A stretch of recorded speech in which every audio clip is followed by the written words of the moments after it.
دوستو، میرے اس افسانے کا عنوان ہے تا حیات۔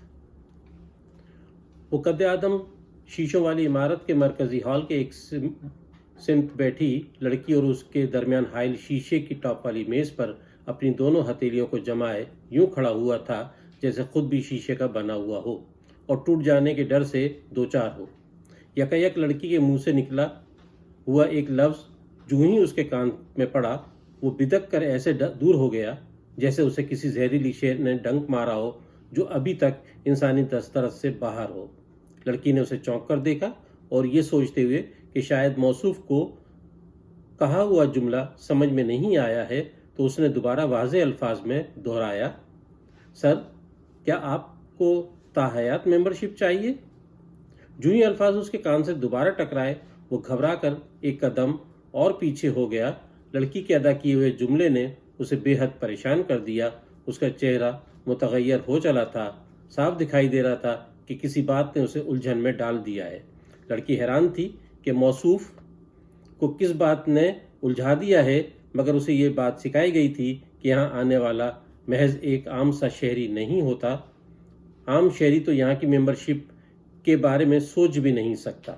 اس کاؤنٹر تک پہنچنے سے پہلے ہر فرد کو مختلف مرحلوں سے گزرنا ہوتا ہے: سیکیورٹی، رجسٹریشن، شناخت اور ریفرنس۔ سیکیورٹی سے گزرنے کے بعد اکثر نئے لوگ رجسٹریشن کے مرحلے میں ہی واپس جانے پر مجبور ہو جاتے ہیں، اور اگر کچھ لوگ اس مرحلے کو پار کر لیں تو شناخت کے مرحلے میں سوالات کی پیچیدگی عام آدمی کی عمومیت کے ماتھے پر چسپاں کر دیتی ہے۔ پھر وہ اس درد میں لتھڑے تانے کی طرح سہتا ہوا لوٹ جاتا ہے، اور اگر لوگ اس مرحلے سے بھی گزر جائیں اور کلب کے ممبران میں سے کسی کا ریفرنس دینے سے قاصر ہوں تو بھی اشرافیہ سے نکالے جانے کا توق گلے میں لٹکائے واپس جانے پر مجبور ہو جاتے ہیں۔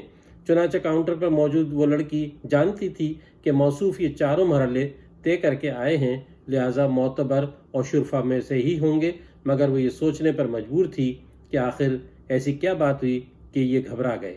لڑکی نے بڑے تحمل سے اب کی بار زیادہ وضاحت سے اپنا سوال دہرانے کی کوشش کرتے ہوئے کہا، سر، ممبرشپ کی یہی طرح کی ہیں۔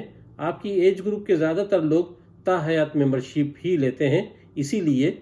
لڑکی نے ابھی اپنا جملہ پورا بھی نہیں کیا تھا، وہ گھبرا کر پلٹا اور تیز تیز قدموں سے شیشے کے دروازے کی سمت بڑھ گیا اور بے دھیانی میں شیشے کے قد آدم دروازے سے جا ٹکرایا۔ اس کے حواس جو پہلے ہی کسی بات پر الجھے ہوئے تھے مزید الجھ گئے۔ وہ چکرا کر فرش پر گر پڑا۔ لاؤنج میں رکھے قیمتی منقش گلدانوں کی صفائی کرنے والا کارکن تیزی سے آگے بڑھا۔ یکایک اسے اپنی حیثیت کا خیال آیا اور وہ رک گیا اور کاؤنٹر پہ بیٹھی لڑکی کی طرف دیکھنے لگا۔ شاید وہ کارکن سے بہتر حیثیت رکھتی تھی یا پھر وہ خود کو اشرافیہ کے نزدیک سمجھتی تھی۔ جو کچھ بھی تھا، اس نے نظر انداز کیے بغیر آگے بڑھ کر اسے سہارا دیا اور انتظار گاہ کے ایک نرم صوفے پر بٹھا دیا اور بولی، سر آپ بیٹھیے، میں آپ کے لیے پانی لاتی ہوں۔ لڑکی تیزی سے ایک سمت چلی گئی۔ صوفے کی پشت سے سر ٹھکا کر اس نے آنکھیں موند لیں۔ اس کا سر چکرا گیا تھا۔ موصوف کے ساتھ ایسا کیوں ہوا، یہ جاننے کے لیے چند ماہ قبل کے واقعات کو سمجھنا نہایت ضروری ہے، لیکن ان واقعات کو تب تک نہیں سمجھا جا سکتا جب تک آج سے 8 سال پہلے کے قصے کو نہ بیان کر دیا جائے۔ وہ معمول کے مطابق دفتر پہنچا تو اس کی میز پر بہت سی فائلیں کرینے سے رکھی ہوئی تھیں۔ اس نے جان لیا کہ آج بھی ادارے کے سربراہ نے اپنا سارا کام اس کے ذمے ڈال دیا ہے۔ اس نے اپنا کوٹ ہینگر کیا، ٹائی کی گرہ کو قدرے ڈھیلا کیا، آستین کے بٹن کھولے اور کفوں کو کلائی تک چڑھا لیا۔ جس دن وہ یہ اندازہ کر لیتا کہ آج معمول سے زیادہ کام ہو سکتا ہے، وہ ایسا ہی کیا کرتا۔ اس نے پہلی فائل کی ورگردانی شروع کی، نوٹ شیٹ پر چند سطریں لکھی اور فائل ایک طرف رکھ دی۔ دوسری فائل پر اس نے صرف دستخط کرنا پڑے اور تیسری فائل کو اس نے پیپر ویٹ کے نیچے رکھ دیا، وہ اسے بعد میں دیکھنا چاہتا تھا۔ اگلی فائل کی اسٹڈی کرتے ہوئے اس کے چہرے پر اتار چڑھاؤ آنے لگا۔ وہ کرسی سے اٹھا اور فائل کو تھاما اور کمرے سے نکل کر کوریڈور کے آخری سرے پر سربراہ کے کمرے کی طرف چل دیا۔ سر، آپ نے ریفارم کمیٹی کو معطل کر دیا؟ ان تمام غلطیوں کی نشاندہی تو میں نے خود کی تھی۔ ایک بچے کو ہم یہ کیسے پڑھا سکتے ہیں کہ وہ سومناتھ پر 17 کامیاب حملے ہوئے تھے؟ یا پاکستان تو اسی دن بن گیا تھا جس دن سندھ کی سرزمین پر 17 سالہ نوجوان نے قدم رکھا تھا؟ اس نے سربراہ کے سامنے پہنچتے ہی کہنا شروع کر دیا، نظریاتی نسلوں کی آبیاری میں یہ ضروری کب ہے کہ ہم ہر واقعے کو اسی طرح بیان کریں جیسا کہ وہ گزرا ہے؟ تاریخ یادوں کی بارات نہیں، سب کچھ ہی لکھ ڈالو۔ لیکن سر، تاریخ شاب نامہ بھی نہیں ہے۔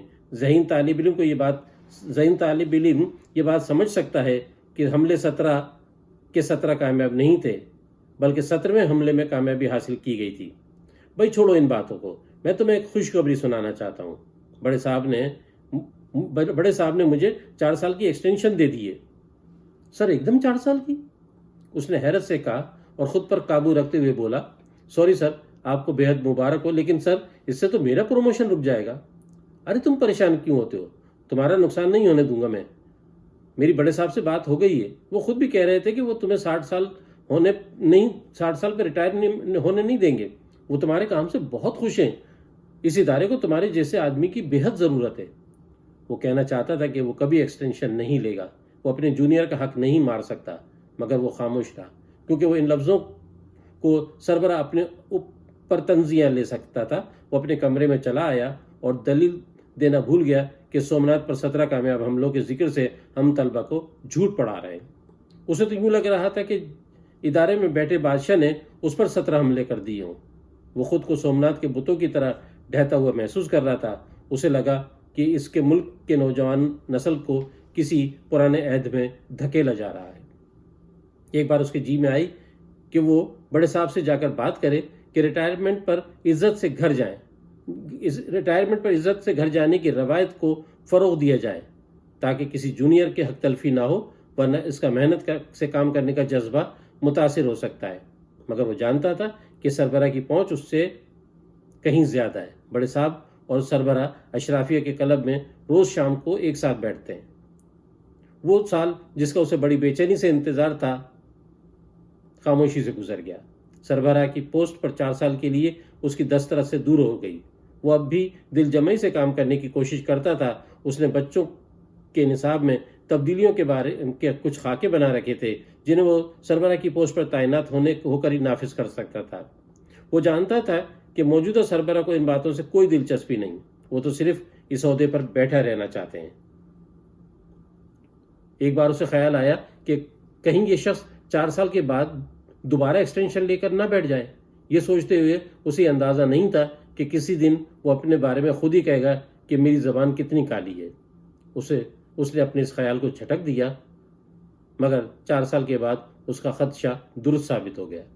وہ غصے سے تلملایا۔ اس کا جی چاہا کہ ابھی جا کر 64 سالہ سربراہ کو اٹھا کر کھڑکی سے باہر پھینک دے، جس نے دن بدن ابھرتی جھریوں والے ہاتھوں سے کرسی کو مضبوطی اور چالاکی سے تھام رکھا ہے۔ وہ اپنے ان ہاتھوں کو، جن میں جھریوں کی کوئی علامت نہیں تھی، دیکھ کر اکثر سوچا کرتا کہ یہ ہاتھ اتنے کمزور کیوں ہیں۔ وہ خاموش ہو کر بیٹھ گیا۔ اسے صاف دکھائی دے رہا تھا کہ جس وقت اس سربراہ کی دوسری 4 سالہ ایکسٹینشن پوری ہونے میں 2 ماہ باقی ہوں گے، وہ 60 سال کی عمر کا ہو کر ریٹائرمنٹ کی حد تک پہنچ جائے گا۔ سربراہ کے وعدے کے مطابق اگر اسے ایکسٹینشن مل بھی گئی تو وہ صرف چند سالوں کے لیے اضافی تنخواہ کا حقدار بنے گا، مگر سربراہ بننے کا خواب ادھورا رہ جائے گا۔ ہر گزرتے دن اس کے غصے میں اضافہ ہو رہا تھا اور اس کی کارکردگی جس کے لیے وہ پورے ادارے میں مشہور تھا وہ بھی متاثر ہو رہی تھی۔ سربراہ نے یہ بات محسوس کی تھی۔ ایک دن انہوں نے اسے اپنے کمرے میں بلایا اور کہا، تم جانتے ہو میں 68 سال کا ہونے کے باوجود اتنا فٹ کیسے رہتا ہوں؟ پھر وہ خود ہی بولے، ایک بات تو یہ کہ میں کوئی ٹینشن نہیں لیتا۔ اس کے جی میں آئی اور کہے کہ جو دوسروں کو ٹینشن دیتے ہوں وہ خود ٹینشن فری نہ ہوں گے تو کون ہوگا؟ مگر وہ اپنی ازلی بزدلی اور خاموش طبیعت ہونے کی وجہ سے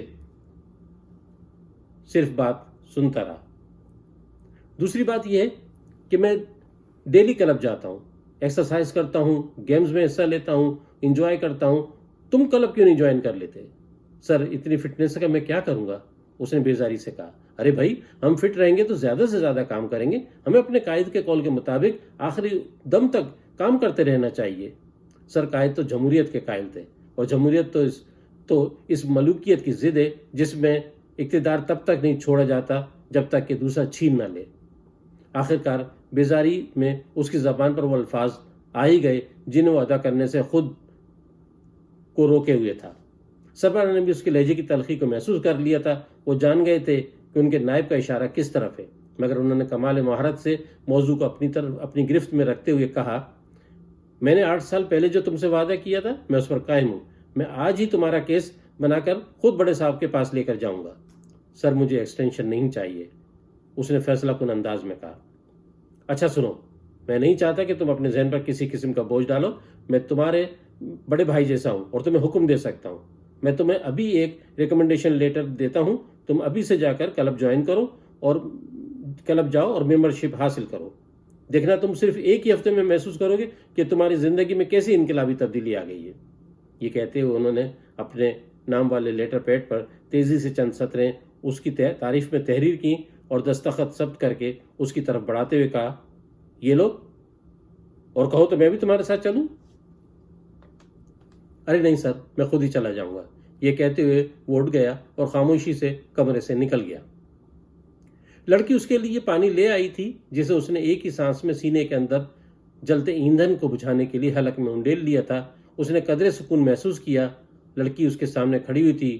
وہ اسے دیکھ کر مسکرایا اور بولا، تم جانتی ہو یہ تاحیات ممبرشپ کسے کہتے ہیں؟ سر، جب تک خدا نے آپ کو زندگی دی ہے تب تک جیسے تاحیات بادشاہ، لڑکی نے سوال کرنے والے کو خوش کرنے کی کوشش کرتے ہوئے کہا۔ اور ایکسٹینشن کسے کہتے ہیں؟ اس نے دوسرا سوال دہرایا۔